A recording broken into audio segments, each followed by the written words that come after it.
Cette semaine à l'émission, sœur Doris Lamontagne nous présente son bon ami François de Laval et Valérie Roberge-Dion revient sur 3 siècles et demi d'histoire de l'Église à Québec. Bref, on n'est pas du monde.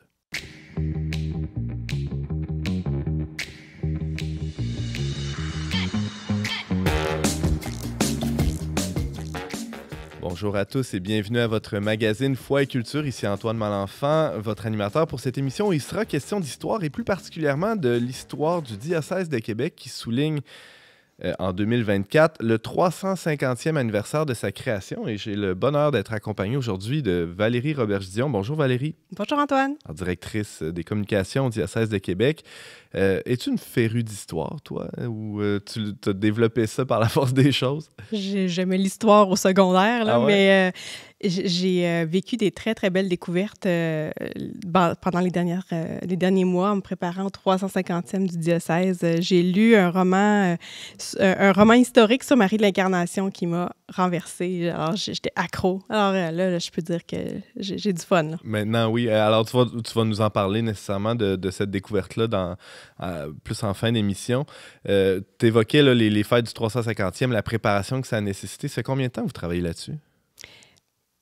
Moi, ça fait 2 ans, je pense bien, qu'on commence à y penser. Ouais. Et il y a des gens avant moi qui ont pensé à le volet publication historique, de mettre en marche des chercheurs qui commencent à travailler sur des ouvrages intéressants.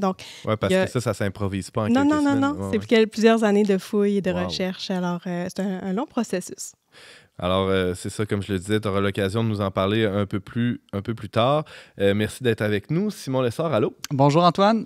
Toi, l'histoire, ça te passionne? Et moi, l'histoire, j'aime ça un peu comme Valérie, à travers les personnes, en fait. Donc, les biographies, c'est comme ça que j'aime notre histoire du Canada, du Québec. J'aime vraiment découvrir des figures inspirantes.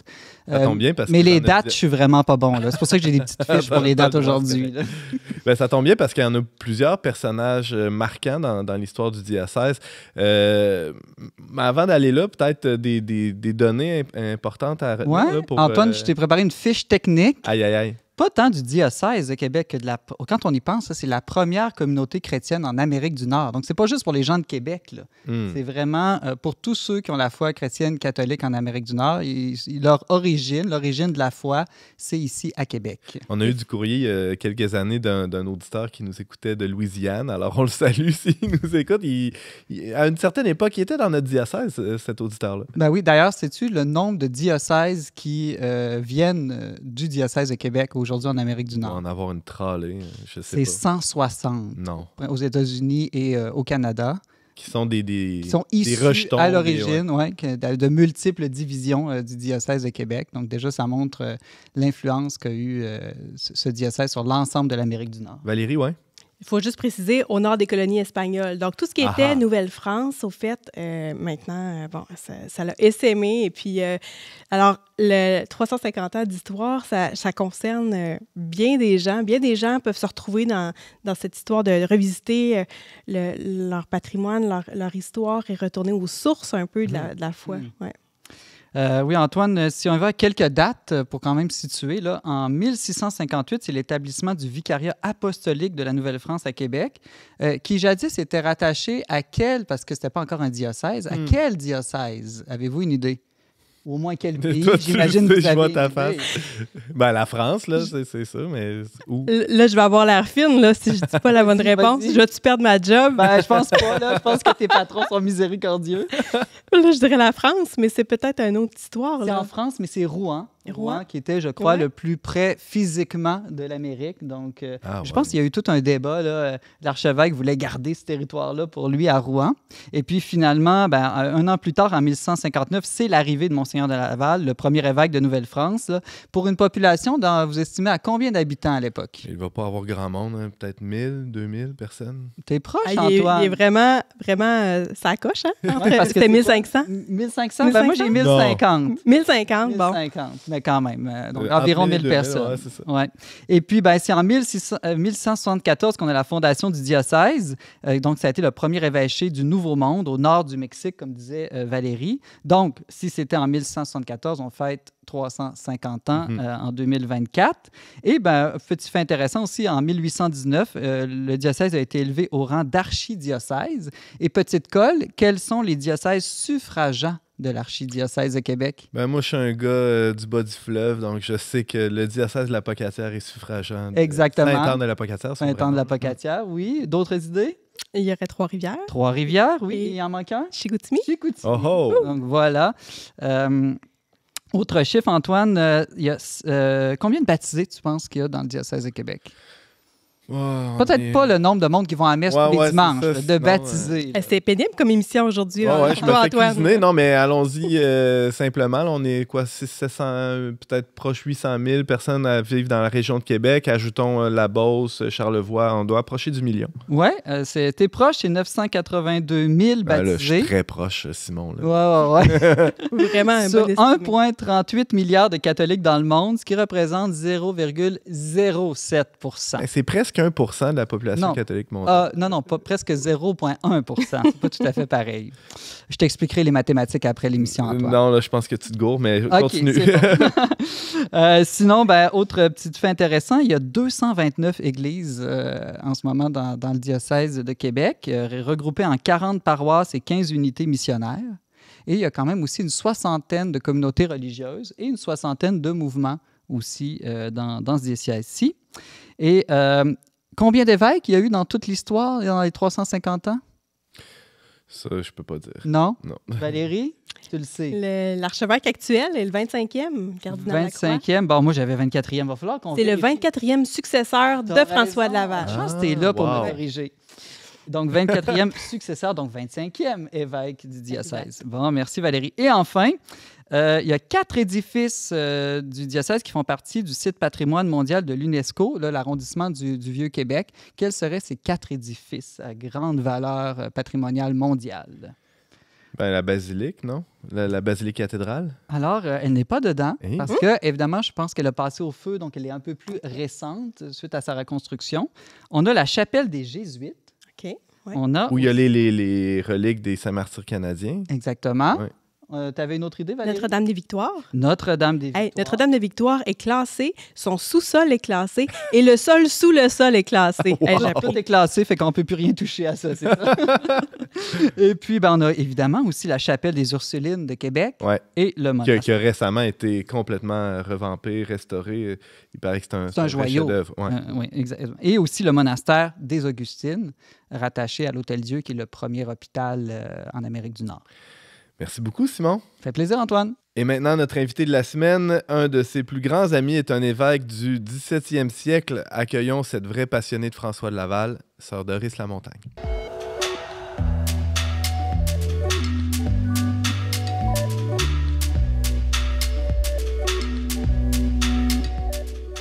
Sœur Doris, bonjour et bienvenue à On n'est pas du monde. Ça me fait plaisir. Alors, vous êtes membre de la Congrégation des Petites Franciscaines de Marie depuis 1982. Vous avez mis sur pied le Centre d'animation François de Laval à Québec. Ça, c'est un peu sur le côté de la basilique cathédrale. Hein, c'est à l'intérieur de la cathédrale. C'est l'ancienne chapelle de Saint-Vincent-de-Paul qui a été convertie en centre d'animation quand le tombeau de Monseigneur de Laval est revenu à la cathédrale en 1993. Ouais, on avait fait une émission sur l'épopée ou les aventures de ce tombeau-là qui s'est promené pas mal avec notre ami Emmanuel Lamontagne. Vous vous en souvenez? Moi, je m'en souviens. Ah ouais, c'est assez impressionnant. On peut être pèlerin même après sa mort. Oui, c'est ça. Ça a été inauguré quand, ça, ce centre d'animation-là? Bien, c'était inauguré avec la translation des restes, en 1993, où là, il fallait mettre sur pied le centre Monseigneur de Laval. C'est comme ça que j'ai été repêché, que j'ai pris le service à l'été 1993. Ah oui. Donc, ça fait déjà une trentaine d'années. Vous avez aussi publié 2 livres sur le premier évêque de la Nouvelle-France.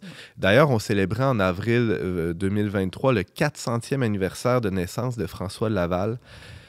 Sœur Doris, dites-nous tout. Dites-nous tout. À quand remonte votre coup de foudre avec François? Ben, mon premier contact, c'est drôle, c'est en 1982 avec des amis. J'étais à Québec, puis c'est une amie à moi on est allé prier au tombeau de Monseigneur de Laval. Donc, une fille, moi, je suis venue à Chibougamau, puis une fille du Saguenay, bon, je me souviens, puis j'avais prié pour ma vocation, mais j'étais loin de m'attendre. Bon, là, je suis entrée en communauté quelques mois plus tard, puis j'étais loin de m'attendre presque 10 ans plus tard d'être, je dis repêchée, parce que c'est par un professeur de l'Université Laval que j'ai appris ce poste-là, puis on m'a téléphoné pour me l'offrir.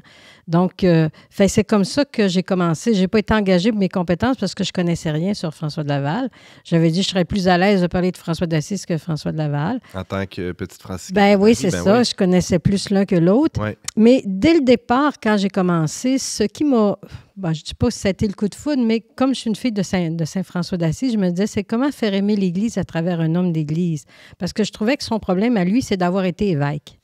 Parce que les gens, surtout quand j'ai commencé à le côtoyer, on va dire ça comme ça, ce que je voyais, c'est que les gens disaient, tu sais, il y a eu des problèmes avec l'eau de vie, puis tu sais, avec les Ursulines. Fait que c'était tous des aspects liés à la gouvernance. Fait que quand tu gouvernes, il faut que tu prennes des décisions. Et ça déplaît à des gens nécessairement. Ben oui, puis on était dans les années 80, puis 90, puis toutes les figures, je dirais, d'autorité quand tu es dans des crises d'adolescence collective, tu les rejettes. Donc, c'est pour ça que dès le départ, je me suis plus collée à la spiritualité, de dire, qu'est-ce qu'il y aurait comme spiritualité? Comment pourrait-il nous inspirer pour aujourd'hui? Bien, justement, c'est une de mes questions. S'il faisait partie d'une grande famille, là, comme les franciscains ou les dominicains, on pourrait facilement se dire, il y a une spiritualité. Il y a une spiritualité dominicaine. Mais là, c'est un prêtre séculier avant d'être évêque. Comment on peut le catégoriser là, dans sa spiritualité? Il fait vraiment partie de ce qu'on appelle l'épopée mystique du 17e siècle. Qu'est-ce que c'est, ça? Dont, je dirais, la Nouvelle-France est issue parce que, tu sais, c'est le Nouveau Monde. Quand les Jésuites le découvrent, c'est pas les Jésuites, mais quand on découvre l'Amérique du Nord, on cherchait des terres. Et déjà, ça, si on est suite, là, il faut retourner pas mal à l'histoire. Ça fait un peu complexe dans toute l'histoire de l'Église. Mais tu sais, on est en plein, là, c'était le Concile de Trente, c'est tout le renouveau, puis l'épopée mystique. Puis tous ces gens-là, cette élite-là de française, c'était de retrouver une vie intérieure. Donc, Monseigneur de Laval, avant d'arriver ici, là, il a été 4 ans à l'Ermitage de Caen, sous l'autorité d'un laïc, puis pour vraiment un renouveau spirituel. Donc, c'est vraiment quelqu'un là, qui a comme une flamme. D'ailleurs, quand je travaillais sur le livre « L'actualité des repères missionnaires », c'est là que j'ai vu que le missionnaire, il est prêt à donner sa vie pour la cause du Christ. Donc, c'est un enflammé. Et cette flamme-là a été, disons, attisée, alimentée dans une vie intérieure intense en amont de cette mission-là. Oui, profondément. S'il a pu tenir dans la tourmente, c'est parce qu'il y avait des racines profondes. C'est vraiment les racines profondes, sa vie, la suite du Christ, son enracinement très profond qu'il a pris aussi à l'école des Jésuites. Il a été un étudiant des Jésuites. Donc, tout cet apprentissage, que je dirais, de relire ton expérience de vie, ton expérience de baptisé à la lumière de l'Évangile, dans une relecture spirituelle. Donc, c'est vraiment dans un climat de renouveau spirituel, mais en profondeur, pas en superficie. Oui. Vous dites dans la tourmente, il est arrivé ici, il y a eu nécessairement des défis, des épreuves importantes. Lesquelles sont les plus marquantes dans son parcours à François de Laval, Sœur Doris? Je te dirais le premier, c'était pas le premier choix. Parce que... plus ou moins, parce que tu l'avais dit tout à l'heure un petit peu, là, sur la problématique de qui, puis l'évêché de qui, puis de quoi. Ouais. Puis on va l'informer alors qu'il est à l'Ermitage de Caen, qu'on pense à lui pour venir comme évêque. Puis, tu sais, c'était sa nomination. Fait qu'il va dire, si c'est la volonté de Dieu, je vais m'y soumettre. Là. C'est pas son plan de carrière. Non. C'est pas un carriériste. Est-ce que c'est vrai qu'il a été ordonné presque en cachette? Oui, l'ordination épiscopale, oui. Parce qu'au début, il devait être... ça devait être le 4 octobre. Puis là, ça n'a pas marché.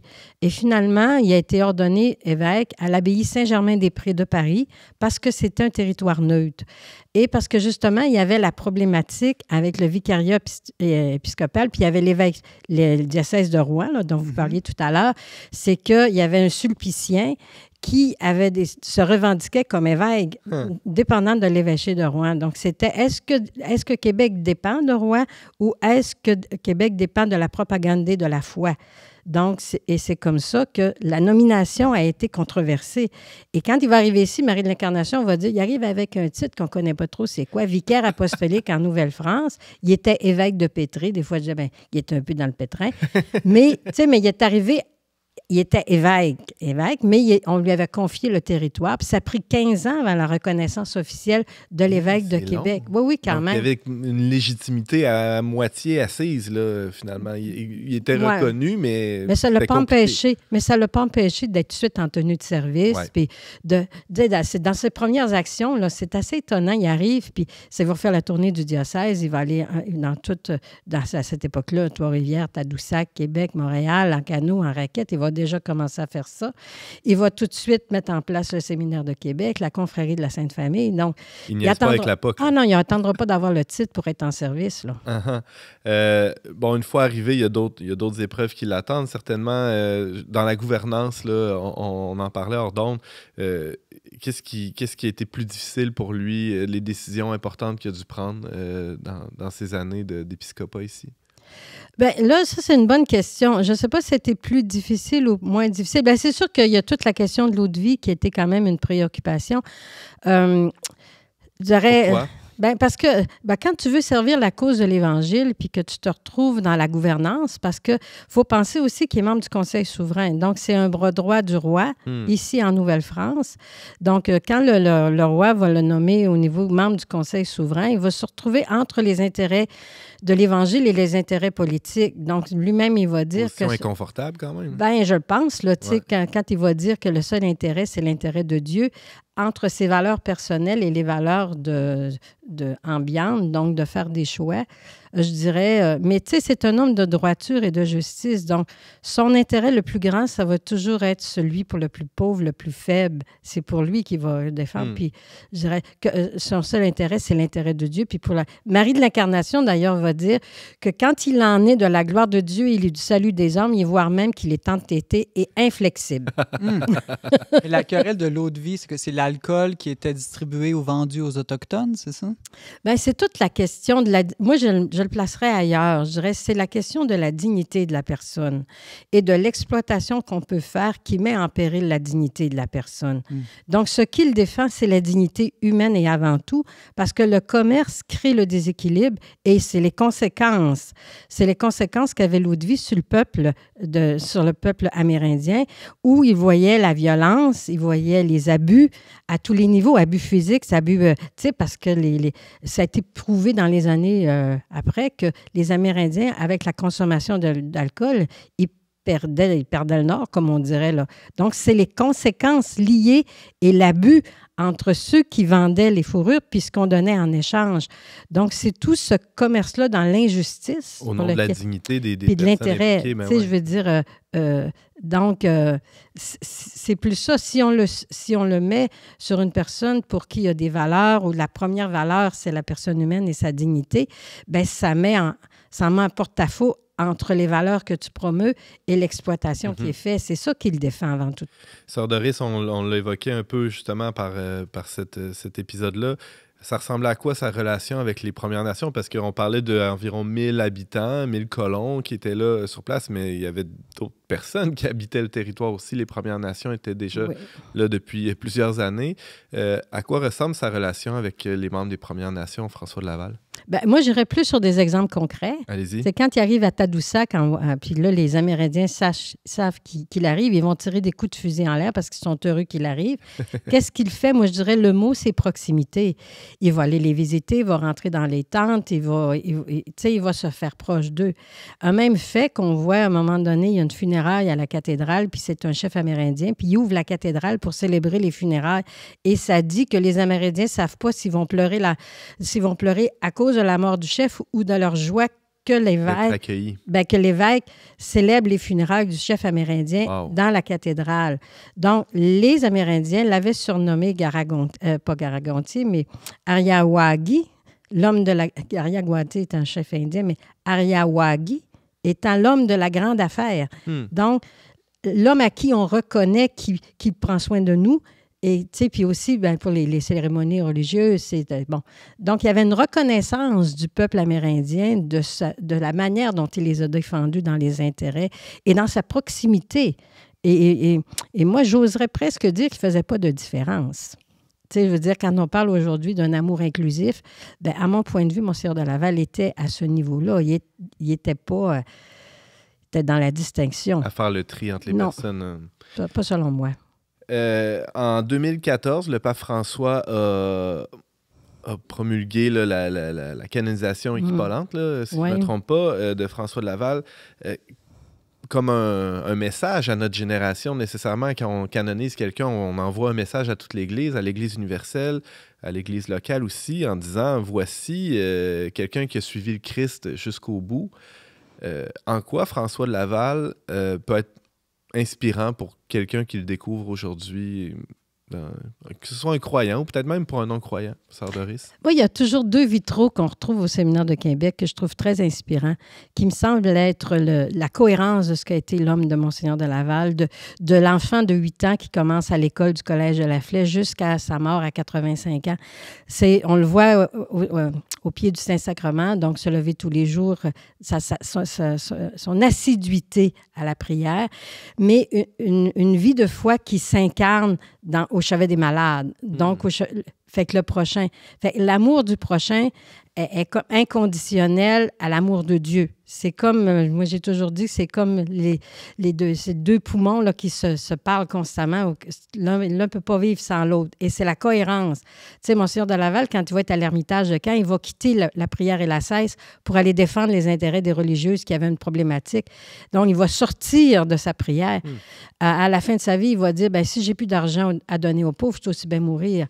Donc, il a tout donné. Même à un moment donné, il va dire, il va demander à celui qui l'accompagne, le frère Oussard, j'ai-tu encore de quoi donner? Vous n'avez plus rien, mais si j'ai plus rien, j'ai à mourir. Donc, moi, je dirais sa grande cohérence entre la foi ou les valeurs qui le faisaient vivre et sa capacité de les défendre jusqu'au bout, jusqu'à perdre sa propre réputation. Tu sais, quand dans l'intérêt, ça ne lui dérange pas là, que le gouverneur ne soit pas d'accord, puis que le lieutenant, puis tu sais, il y en a... parce que même quand il arrive en Nouvelle-France, et s'il en est, je le signerai de mon sang. Il est déjà prêt à mourir pour la cause du Christ. Ça lui confère une très grande liberté, tout ça. Oui. Valérie, oui? Quelle mine d'or, cette Sœur Doris, les anecdotes à profusion. J'ai eu la chance d'organiser puis de vivre avec un groupe de jeunes un pèlerinage sur les traces de François de Laval il y a déjà une bonne quinzaine d'années. Et puis, on parlait de comment il peut nous parler aujourd'hui. Puis moi, ce qui m'avait le plus touché, François de Laval, pour moi, c'est l'audace. C'est vraiment, à travers toutes les péripéties qu'il traverse, les choix qu'il pose, l'audace, le courage d'essayer du neuf, d'aller au bout de la cohérence qu'il veut concrétiser. Ça m'a bien marqué. Puis ça me donne du courage à l'époque qu'on traverse aujourd'hui comme Église, comme société. Ça en prend. Oui, parce que dans les tempêtes, on peut... parfois, c'est la bonne chose à faire, mais on peut aussi être plus prudent ou battre en retraite. Mais lui, au milieu d'un siècle fou, il est allé de l'avant puis il a foncé. Ouais. Quitter ses repères, quitter la France. Go, on change, on traverse. Sœur Doris? Je pense que quand j'ai travaillé là, sur le 2e livre, là, l'actualité des repères, ce qui m'a frappé dans les choses qui ont pu l'inspirer, moi, c'est le terme que j'utilise, c'est racines profondes. Parce que, ou bien, tu sais, la maison bâtie sur le roc, là, dans l'image de l'Évangile, qu'il arrive la tempête, tout ça, c'est sûr que dans toute vie humaine, à un moment donné, tu es mesuré à l'adversité ou aux difficultés. C'est pas vrai, là. Une vie sans conflit, sans tempête, ça n'existe pas. Et c'est là qu'on, en termes un peu québécois, on dirait qu'il était groundé. Tu sais, il était enraciné dans quelque chose de plus profond. Il y avait une raison d'être, il y avait des valeurs, la présence du Christ. Tu sais, puis c'est sûr qu'à l'Ermitage de Caen, là, toute l'adoration, puis le recentré, puis le pur abandon. Donc, il a créé cette habilité à travers ce qui est contraire, comme à ce contraire à la volonté de Dieu, ou faire taire en soi l'égoïsme, pour s'enraciner en profondeur. Tu sais, là, c'est vraiment proche de ce qu'on dit en termes un peu plus théologiques, la kénose. Là, tu sais, le Christ Jésus ayant la condition de Dieu, il s'anéantit. L'anéantissement ici, c'est pas c'est pas, je dirais, ne plus être qui on est. Au contraire, c'est être pleinement soi, mais s'enracinant dans plus fort que soi. Tu sais, quand on regarde tâcher de trop espérer ou de trop désespérer dans le conseil aux missionnaires, le Monseigneur de Laval, il va dire ça aux missionnaires. Tâcher d'éviter de trop espérer ou de trop désespérer. La problématique est dans le trop. Donc, il faut que tu trouves l'équilibre. Donc, c'est l'homme qui a toujours sous-peser puis se recentrer. Dieu est notre centre et notre tout. C'est le royaume qui est au-delà de l'âme qui fait notre centre et notre tout. Donc, c'est pour ça que je disais l'épopée mystique. Notre centre et notre tout. C'est ça qui permet de tenir à tout être humain, dépendamment de son enracinement à l'intérieur. Ça a été ça le carburant des membres de cette épopée mystique. Simon? Moi, j'ai découvert François de Laval en lisant un livre de Sœur Doris, un petit livre accessible à tous qui s'appelle « Prier 15 jours » avec François de Laval. Puis là, je m'en souviens pas parce que tout au complet, là, parce que ça fait longtemps, mais je me souviens que ce qui m'avait frappé, vous l'avez mentionné, c'est le pur abandon, cette spiritualité de l'abandon et du détachement. Moi, je suis un anxieux, puis je pense qu'on est dans une société anxiogène aujourd'hui, puis j'ai l'impression que ça, c'est aussi un point très actuel. Il nous enseigne vraiment à être détachés puis faire confiance que Dieu gouverne les choses et que c'est pas nous qui pouvons tout contrôler. C'est vrai que c'est pertinent pour aujourd'hui. Et c'était très pertinent aussi ce que vous nous avez raconté, Sœur Doris, sur François de Laval. Je rappelle que vous êtes petite franciscaine de Marie, grande passionnée du premier évêque de Québec, François de Laval, dont on célébrait cette année le 400e anniversaire de naissance. Merci beaucoup d'avoir été avec nous et on poursuit la discussion avec vous, si vous le voulez bien. Merci. Merci.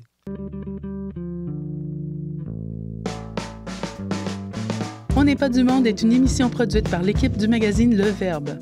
Pour vous abonner gratuitement et recevoir 8 numéros par année, visitez leverbe.com/abonnement. Simon Lessard, clairement, François de Laval est l'une des figures les plus connues de l'Église ici, mais c'est loin d'être la seule personne à avoir influencé le cours de l'histoire, de notre histoire collective.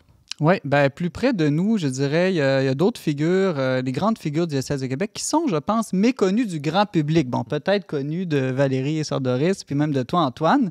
Vraiment, la première figure qui a retenu mon attention dans l'histoire du diocèse de Québec, c'est Colette Sanson.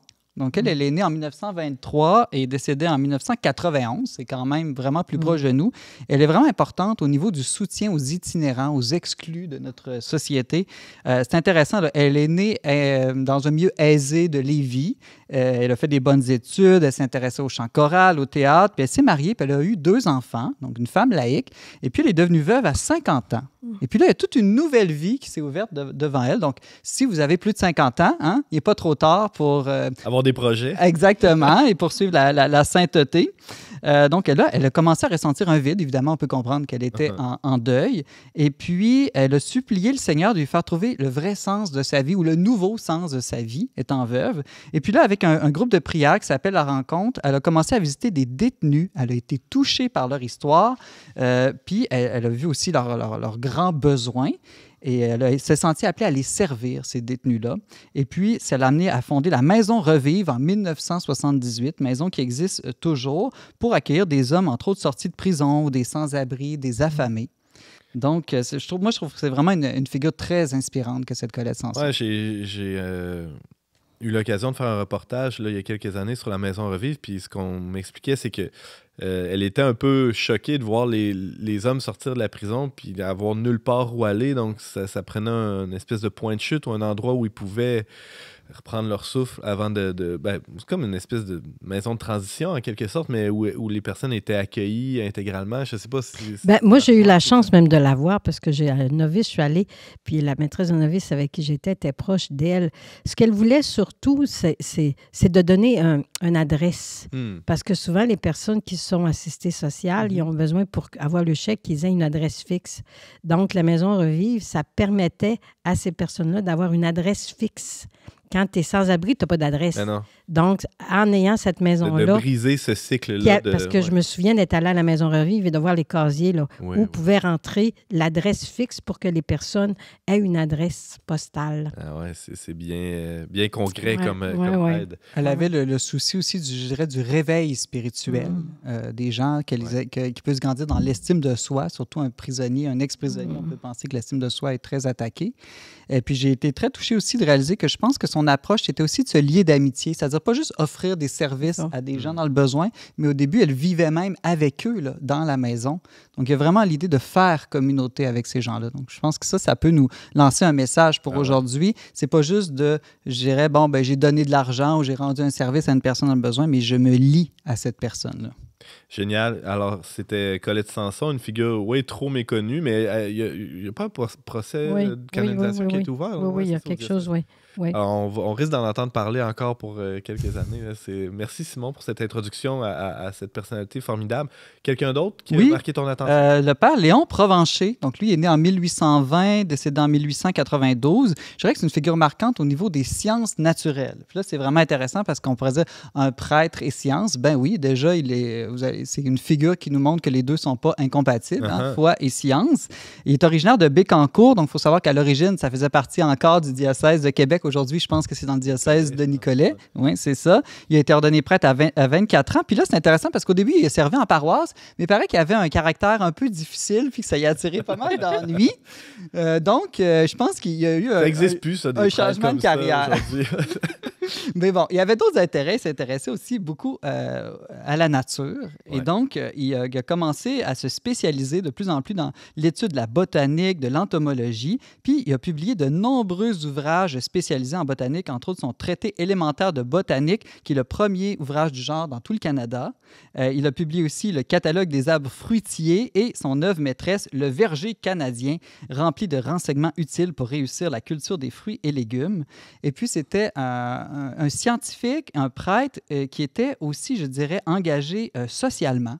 Donc, il a interpellé les législateurs à plusieurs reprises pour aider les agriculteurs.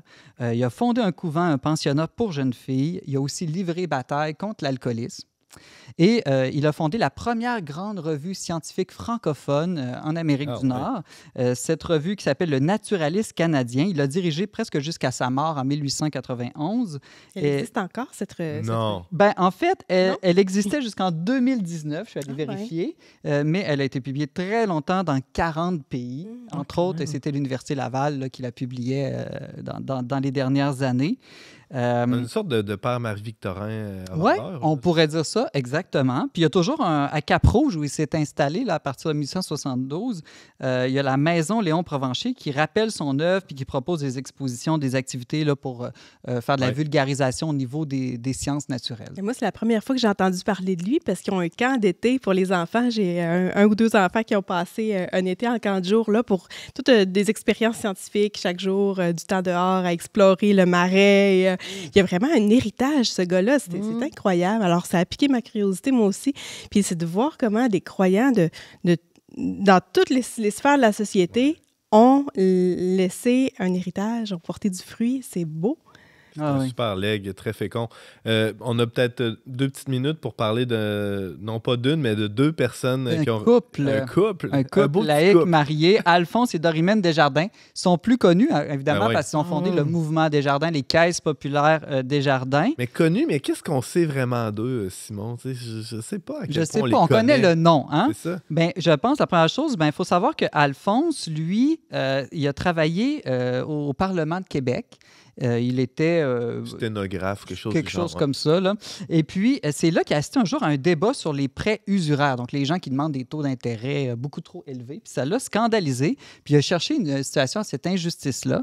Puis il s'est rendu compte que le gouvernement de l'époque ne réussissait pas vraiment à régler les vrais enjeux sociaux. Je ne sais pas si aujourd'hui c'est mieux, mais lui a dit qu'il faut trouver une autre solution. Puis il était très inspiré par le pape de l'époque, Léon XIII, qui venait de publier Rerum Novarum, donc une encyclique centrée sur la justice sociale. Et peu à peu, dans ses recherches, il a découvert le mouvement coopératif. Et là, ce qu'on sait moins, c'est qu'il a fondé dans sa propre maison la première caisse populaire très étroitement avec son épouse. Donc, c'est vraiment une œuvre à deux. Avec Dorimène, son épouse, qu'ils ont fondé ça pour donner accès à du crédit d'une manière socialement, je dirais, humaine, responsable et sans abuser des petites gens. Et puis Dorimène, il faut savoir quand même qu'en même temps qu'elle gérait la caisse, elle s'occupait aussi d'une famille de plus de 10 enfants. Donc, ça, c'est pas rien. Puis elle a fait plein d'autres choses d'Orimène aussi. Elle a fondé l'œuvre du pain qui était destinée à nourrir des pauvres de la paroisse, l'œuvre des cierges qui, elle, collectait des fonds pour les besoins religieux, intellectuels et physiques des jeunes, les loisirs, on pourrait dire, des jeunes à l'époque. Donc, vraiment, c'est... Puis aussi... Ça dormait pas, ce monde-là? Je comprends pas. Il y avait pas de TV ni de Netflix. On gagne des heures comme ça dans une journée. Exactement. C'est vrai. Puis, ils ont été beaucoup aidés par le clergé de l'époque aussi. Donc, ça, c'est très important. C'est tout le soutien à l'époque du clergé qui a permis au mouvement Desjardins de devenir aujourd'hui le plus grand mouvement coopératif francophone, je crois, au monde, en tout cas certainement en Amérique. Moi, ce qui me frappe toujours dans cette histoire-là, c'est que c'est l'économie du petit peuple.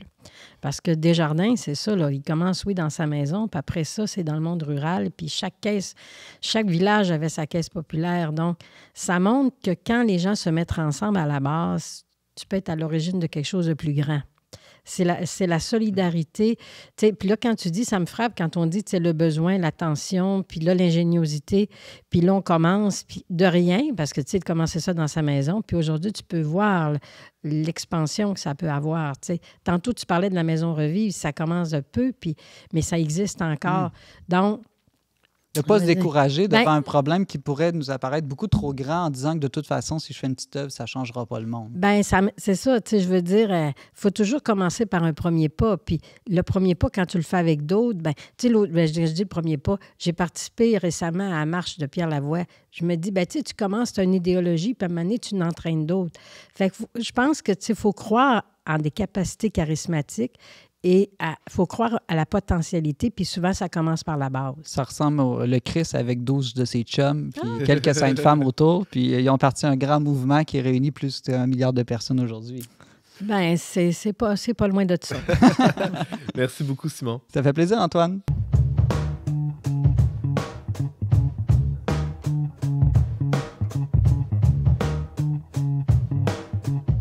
Valérie Roberge-Dion, le 8 décembre 2023 sera le coup d'envoi des festivités du 350e anniversaire du diocèse de Québec. Au cours des derniers mois, tu as travaillé avec toute une équipe, dont Monseigneur Pelcha, qui coordonnait le comité des fêtes, pour préparer une programmation assez riche pour toute l'avenir qui s'en vient. Alors, ma première question est peut-être un peu malcommode.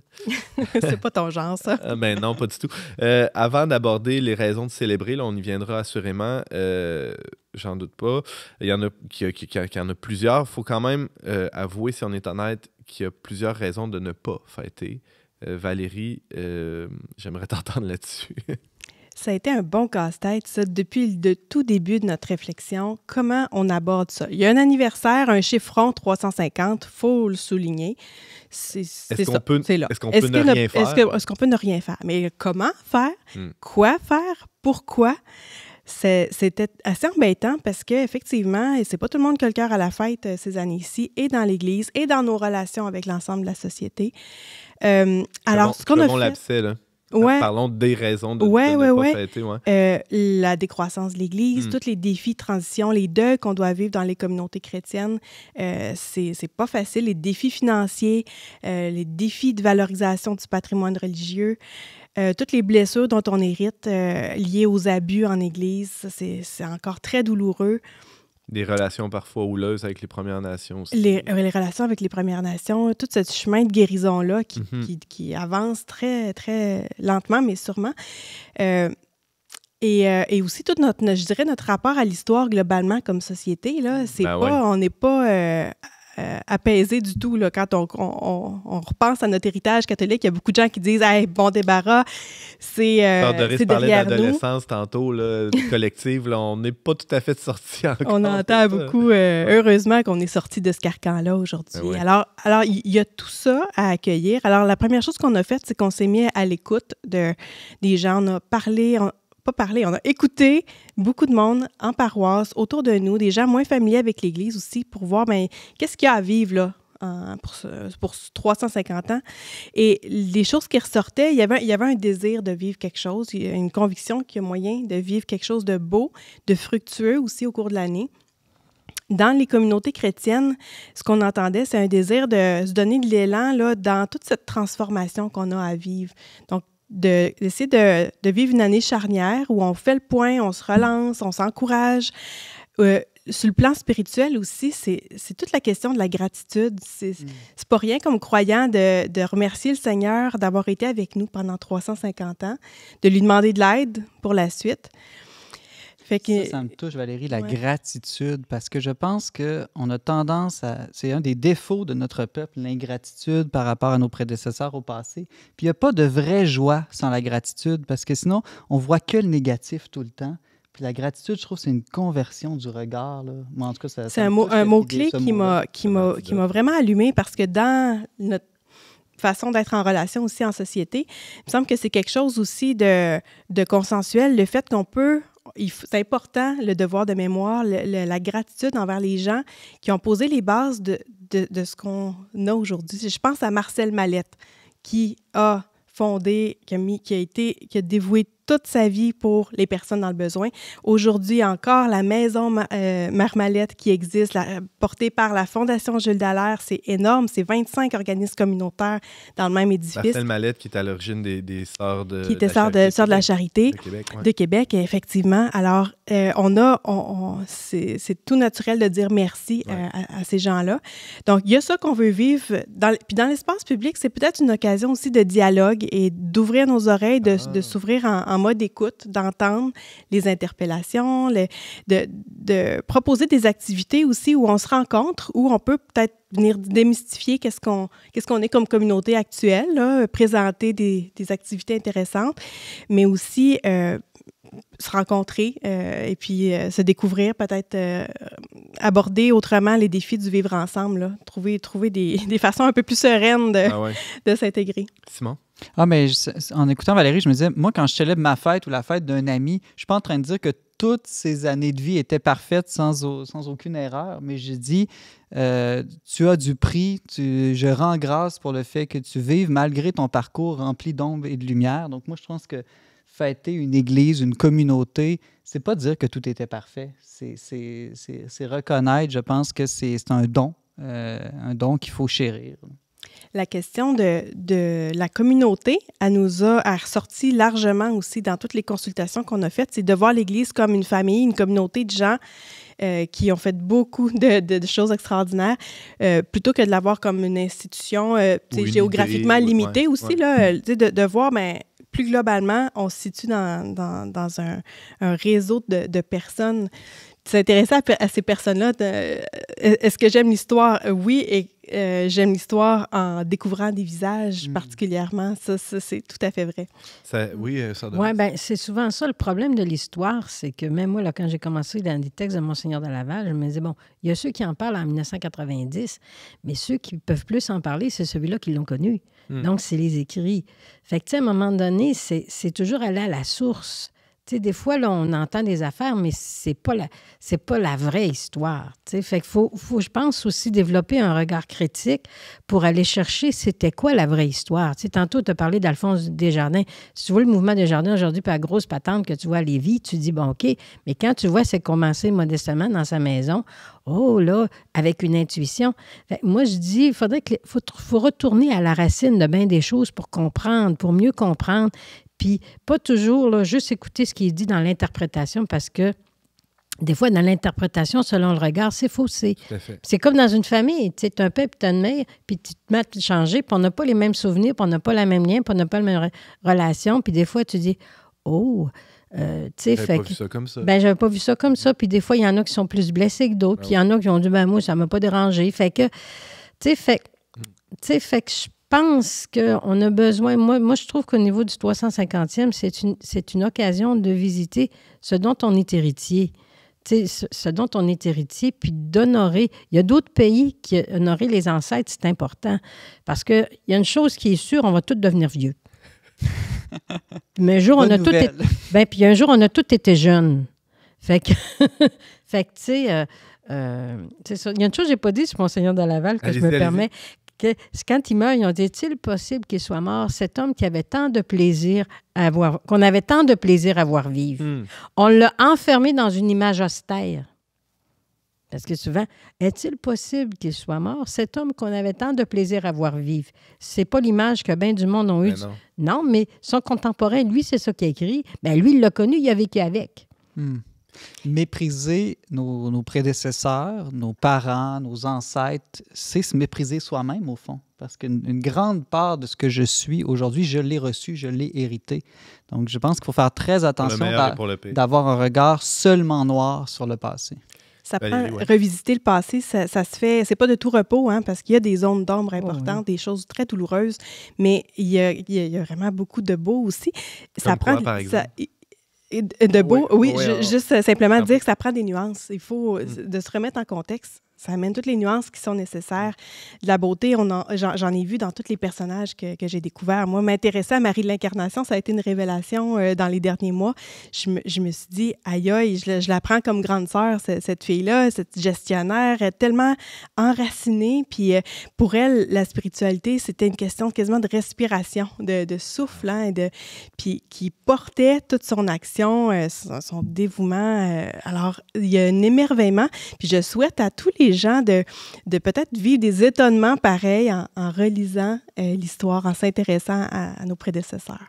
On est un peu dans la double ignorance. Là, on pense qu'on sait on pense qu'on connaît notre histoire, mais comme tu dis, d'aller plus en profondeur, découvrir des personnages comme ça, on réalise que oui, on connaissait le nom, mais qui était vraiment cette femme-là, cet homme-là, ça devient vraiment plus intéressant. Valérie Roberge-Dion, je vais le t'enfiler, là. J'aimerais que tu nous dises on est déjà à parler du regard que tu portes sur l'avenir. Je pense aux fêtes du 400e qu'on a eu il n'y a pas longtemps. Ça a quand même dynamisé la fierté qu'on a dans la ville de Québec ici. Ça a été un pont vers les années suivantes. En quoi ces fêtes-là peuvent être une espèce de point tournant ou de tourner notre regard vers les prochaines années à venir, les 350 prochaines années du diocèse?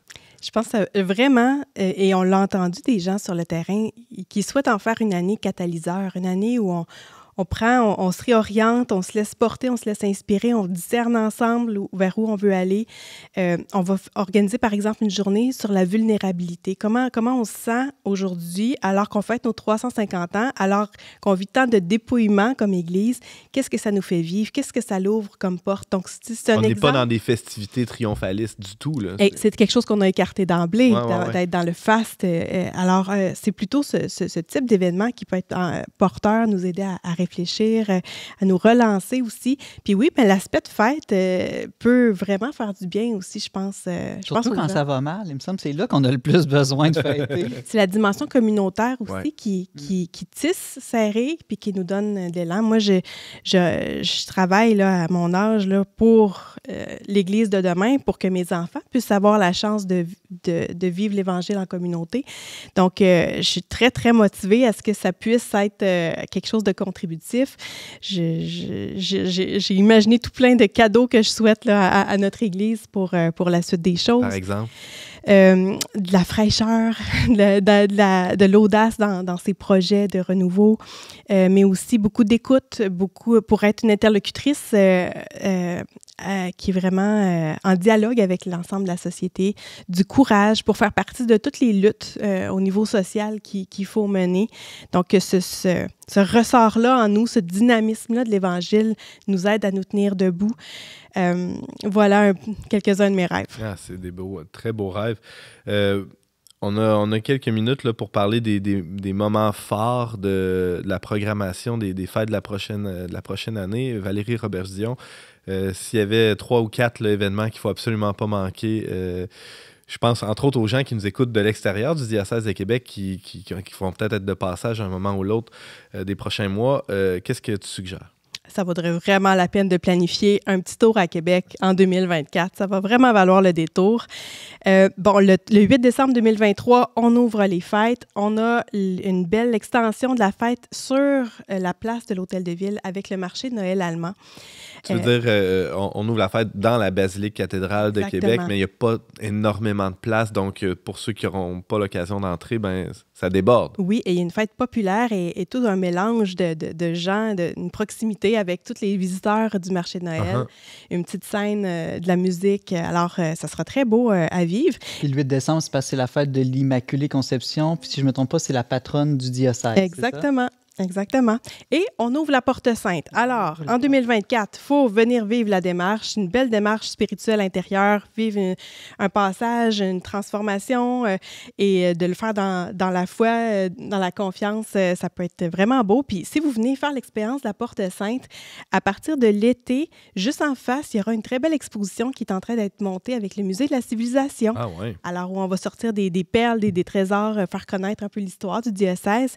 Et il y a tout ce pèlerinage qui s'est structuré ces dernières années qui permet d'aller de communauté fondatrice en communauté fondatrice. Là, tout est à distance de quelques pas dans le Vieux-Québec, les Ursulines, les Augustines, les Jésuites et la basilique cathédrale Saint-François de Laval. Donc, il y a vraiment de quoi vivre vraiment une belle expérience, soit seul, en famille, en communauté, venez en autobus, ça va être super intéressant. J'ai entendu parler aussi d'un pèlerinage sur le territoire du diocèse plus largement. Je suis contente que tu le mentionnes. Il ne faut pas que je l'oublie, c'est le pèlerinage Capoa. Okay. Donc, il part de la Malbaie qui rejoint la Porte Sainte à Notre-Dame de Québec. Donc, il y a des itinéraires proposés pour des plus ou moins longues marches, là, selon votre niveau de forme physique. C'est une sorte de Compostelle chez nous. Exactement, avec une démarche spirituelle qui peut être vécue, puis de l'hébergement pas trop cher ici et là, selon les budgets. Donc, on a déjà des gens un peu partout dans le monde qui se préparent à venir vivre ça. Il y a un réseau qui aime beaucoup les compostelles. Alors, moi, je l'ai fait 3 fois. Donc, Compostelle. Mais lui, c'est pas ce nouveau chemin qui s'ouvre là, de la Malbaie jusqu'à Québec. Ouais, ça, je ne l'ai pas fait encore. Non, mais c'est ça, il est nouveau, celui-là. Ah ben là, je vais le faire. Il faut que tu testes ça, Simon, puis que tu nous en moi, reparles. Je pourrais être celui qui Dès mai 2024, première cohorte. Tu nous feras un compte rendu. Oui, ça serait génial. Et puis, une grande fête populaire en terminant du 20 au 22 septembre 2024. Place Diouville, jeux gonflables, famille, tout ce qui est... De quoi faire une belle fête, là, et un concert du groupe français Glorious qui vient pour la première fois au Québec. On a déjà 2 salles de remplies. Le 3e concert en supplémentaire, il reste quelques billets encore. Donc, si vous souhaitez vivre cette expérience-là qui allie foi et musique contemporaine, là, c'est très, très beau, très dynamisant. Il y a des billets disponibles. Théâtre Capitole, Glorious, vous allez trouver ça. Génial. Moi, tu me permets-tu de rajouter un mot? Je me disais, tu sais, quand moi je présenter Monseigneur de Laval, je disais, il y en a un problème avec lui, il est mort. Donc, il a fait sa vie, lui. Tu sais, on peut s'en inspirer pour aujourd'hui. Je me dis, dans une fête comme ça, là, c'est nous qui l'habitons la terre. Présentement, comme dirait le pape, la maison commune. On est en quête, mais je regardais le Verbe, là, vous avez fait quelque chose sur le film Testament. Je me dis, c'est ça, tout être humain cherche pourquoi j'existe, pourquoi je suis au monde, c'est quoi le sens de ma vie. C'est une question... Qu'est-ce que j'ai reçu? Qu'est-ce que je veux transmettre? Tu sais, c'est une question fondamentale. Moi, je dis, les fêtes du 350e, peut-être une occasion de te poser la question, mais chercher avec d'autres, jamais une réponse, parce que la réponse, on ne l'a pas. On la cherche encore, même quand on l'a. Mais il faut la chercher constamment. Puis quand ça donne du sens, tu dis, moi, je l'ai fait aussi un bout du chemin de Compostelle. Tu sais, le chemin, on le fait tout seul, mais avec d'autres, on s'entraide, puis on la traverse. On traverse les tempêtes avec toujours la solidarité. Fait que moi, je dis, il faut que chacun porte ses questions, puis cherche avec les autres comment ils trouvent des réponses. Puis c'est comme ça qu'on creuse en soi, puis on finit par peut-être même être habité par une joie de vivre. Qui sait? Merci, Sœur Doris. Merci aussi Valérie Roberge-Dion, directrice des communications au diocèse de Québec. Ça donne le goût d'embarquer dans la fête, assurément. Tant mieux. Merci. Vous avez un commentaire, une suggestion ou une question pour l'équipe d'On n'est pas du monde? Contactez-nous via les pages Facebook et YouTube du Verbe Média ou écrivez-nous directement à onpdm@le-verbe.com. C'est déjà tout pour cette semaine, mais avant de se laisser, allons-y avec les suggestions culturelles de nos chroniqueurs et invités. Simon Lessard, commençons avec toi. Ben, je l'ai mentionné plus tôt dans l'émission, mais moi, c'est vraiment... On n'écoutait pas, vas-y. Non, OK. C'est vraiment le livre de Sœur Doris, là, Prier 15 jours avec François de Laval. T'écoutais. Ben, moi, ce petit livre-là, tu sais, c'est 15 petits chapitres. Fait que tu peux te dire, je me fais comme une petite retraite à la maison à chaque jour, le matin, mettons, j'en lis un, puis je prie, comme c'est bref, avec des extraits des écrits de François de Laval. Je trouve que c'est la meilleure manière accessible à tous de découvrir le cœur de sa spiritualité. Donc, Prier 15 jours par Sœur Doris Lamontagne. Publié chez Nouvelle Cité en 2019. Merci, Simon. Valérie, une suggestion pour nos auditeurs? J'invite tout le monde à visiter le site web fête au pluriel 350.ca, fête350.ca. Puis c'est là-dessus qu'on dépose toutes les nouvelles en cours d'année sur les détails de participation aux activités. Il y a aussi un cycle de conférences puis un cycle de concerts aussi variés qui va être proposé. Donc, voyez tous les détails sur ce site. J'ai entendu dire qu'il faut avoir un magazine, ou qu'il y a un magazine même qui circule déjà sur les fêtes du 350e. Qu'est-ce qu'on retrouve là-dedans en 30 secondes? On a des reflets, on a appelé ça reflets d'hier à demain, donc de la matière sur tout notre passé, sur l'Église d'aujourd'hui, puis une réflexion sur l'Église de demain, avec au centre la programmation officielle des fêtes. Bingo. Merci Valérie beaucoup. Merci beaucoup Valérie, dans le bon ordre. Sœur Doris, vous avez une suggestion de lecture aussi pour nous concernant François Laval, évidemment. Ben, sais-tu, j'y avais pas trop pensé, mais ils ont lancé récemment le site Anima, le Centre Monseigneur de Laval, dans les fêtes du 400e, qui met vraiment, c'est comme une bibliothèque, tout ce qui est accessible, c'est nouveau, là. Ah ouais. Anima, moi. Donc, c'est un recensement de tous les écrits. Donc, c'est une bibliothèque numérique qui vient d'être lancée récemment sur Monseigneur de Laval. Si les gens veulent lire, il faut aller au Centre Monseigneur de Laval. Il y a 3 documents qui ont été lus, là. Monsieur Bureau, c'est plus l'aspect historique. Herman Giguère, c'est plus les textes spirituels. Puis moi, oui, il y avait le prier 15 jours, mais en 2016, je pense, j'ai fait Actualité des repères missionnaires de Monseigneur de Laval. Donc là, c'est vraiment une relecture de la pratique de Monseigneur de Laval en contexte de mission. Et tout ça a été publié par le Centre Monseigneur de Laval. Donc, la source, c'est à la cathédrale parce que le centre est à l'intérieur de la source. Quand on fait Centre d'animation François Laval avec Google Recherche, j'allais tout trouver ça. Génial. Merci beaucoup, Sœur Doris. Ça fait plaisir. Merci beaucoup à tous d'avoir été présents à cette émission. Je remercie les chroniqueurs Simon Lessard, notre invité Valérie Roberge-Dion et Sœur Doris Lamontagne, petite franciscaine de Marie, qui nous a présenté généreusement François de Laval. Merci à vous d'avoir été avec nous. Vous pouvez réécouter cette émission en tout temps, soit en balado, sur Spotify. C'est quoi les plateformes? Là? YouTube, Facebook. Ben ouais, tu connais ça, toi, ces affaires-là. Puis toutes les suggestions qui ont été mentionnées vont être mises aussi dans les commentaires pour ceux qui veulent les retrouver. Exactement. On retrouve donc on peut partager aussi l'émission sur Facebook, sur vos plateformes préférées. Pour tous les détails, visitez leverbe.com et je remercie Marianne Martin, Marie Laliberté et Barthélémy Rieux à la technique. On se retrouve la semaine prochaine pour une autre émission d'On n'est pas du monde.